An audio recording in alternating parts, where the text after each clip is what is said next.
Welcome to the Worth Listening podcast, where we focus on having positive and productive conversations around money. I'm your host, Lauryn, a 4-time Olympian and certified financial planner. On this show, my guests share their money stories. Everyone has a unique story and experiences both wins and losses when it comes to money. My intent is to give listeners something they can relate to, something that builds their courage to be open and take control of their own money story. When I'm not creating a great show for my listeners, I'm running my company, Worth Winning, where I help individuals and families organize their finances. Check us out at worth-winning.com. All right, now on with the show. Diversity and inclusion is a hot topic in various industries. The financial industry is no exception. I was recently asked to speak at a diversity summit for certified financial planners, and I challenged myself to really share my most vulnerable and transparent thoughts about my experiences as a minority. Now, I want to share this with my listeners. Thanks in advance for listening with an open heart and open mind as I share more of who I am with you. I didn't want to do this speech because I don't like to focus on all the ways that people of color and women have been held back. Instead, I like to focus on moving forward toward the future.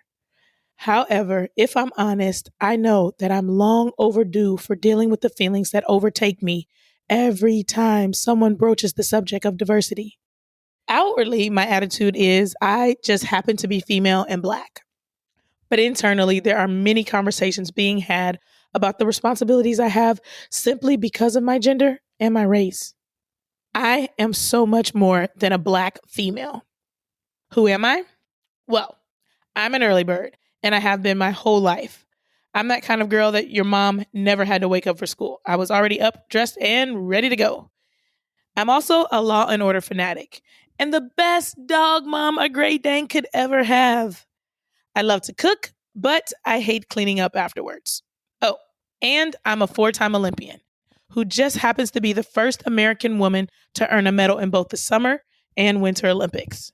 But there are other aspects of me that I want to explore with you all today. So who am I? I'm a girl who joined the industry after receiving poor service from 2 non-CFP financial advisors. I was in search of their help because I knew my finance degree and my MBA didn't give me everything I needed to map out a financial plan for myself. At the time, I had no idea what a CFP was. Initially, my interest in joining the profession was to find answers for myself. But people kept pointing me to the Series 7. However, the information didn't cover the topics that were important to helping me better understand my finances. Good old-fashioned Google eventually led me to the Certified Financial Planning coursework. So who am I? I'm persistent. The CFP coursework felt right, so I went after it. But I knew I needed to gain some experience. This time, Google and NAPFA helped me find a firm where everyone was a CFP. However, the firm I was interested in was not hiring. But when you're persistent, you create a non-existent internship. And so my journey into the profession began. And a wound started to heal while working under people who had integrity I had not previously experienced. Passion started to set my course, but it was not without obstacles. Exam time rolled around, and I was unsuccessful initially, but I persisted. Who am I? I'm an entrepreneur. But I struck out on my own because I was frustrated after meeting various people in the industry who were not receptive to creativity, using technology efficiently, or in making financial planning fun and more accessible to the masses. It dawned on me that maybe it was hard for them to understand what I was passionate about creating because none of them looked like me or had lived my financial experience. Who am I? I am a work in progress. Despite my chosen profession, I am not very comfortable talking about money. However, I have been embracing transparency while encouraging others to do the same. As I explore, I'm learning a lot. For example, I have learned that there is a difference between privacy and secrecy. Privacy is about not being observed or disturbed by others. Secrecy, on the other hand, focuses on concealing shame and ignorance. When it comes to money, we often choose secrecy and call it privacy. And although I now have the financial knowledge to help, my culture has deep-seated issues at the intersection of money and secrecy. Having the tools to help doesn't make my community magically ready to accept it. I constantly feel the urgency of encouraging my family and friends to make different decisions. However, I struggle with how to convince them to allow me to help. Who am I? I am insecure, but not in the way that you might think. I actually pride myself on being au natural. I have natural hair. I don't wear makeup. I hate wearing heels. So much so that I got married in sneakers because being comfortable is far more important to me than doing what is socially acceptable. However, my insecurities rear their ugly heads in interesting ways.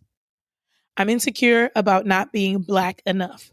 My friends are constantly threatening to take my black card because I don't have. My friends are constantly threatening to take my black card because I don't know the latest hip hop songs. And I have Caribbean roots, but I cannot snap my fingers to the beat to save my life. Now, what Trinidadian person do you know that doesn't have rhythm? I mean, I was literally supposed to be born shaking my hips. I'm also insecure about being a world class athlete in the financial industry. Why? Because I will never forget the time when a nice gentleman at an industry networking event learned that I was an athlete and asked, "Why aren't you coaching? Why should my sports background prohibit me from being in the financial industry just like anyone else? I am more than an athlete." Experiences like this have made me an expert at only sharing the relevant part of who I am based on what environment I'm in, also known as code switching. In fact, I'm probably in danger of having multiple personality disorder because there are so many different environments I'm ingrained in. Let me use greetings as an example to show you what I mean. In sports, greetings are pretty much always loud and obnoxious. There's a lot of touching. We're picking each other up. We're pinching. We're squealing. It is quite an affair.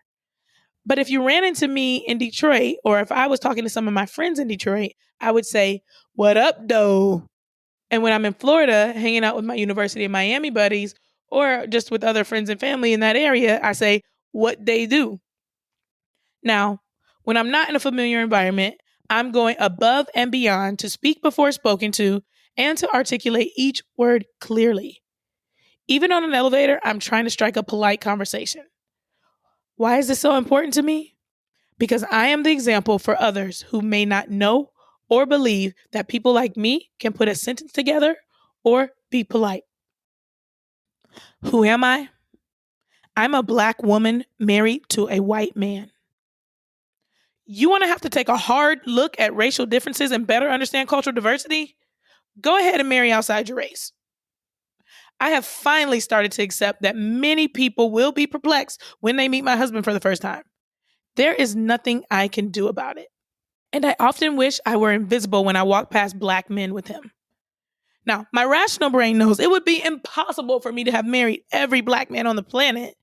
And even if I had picked one, there would still be tons of others that would have to find someone else.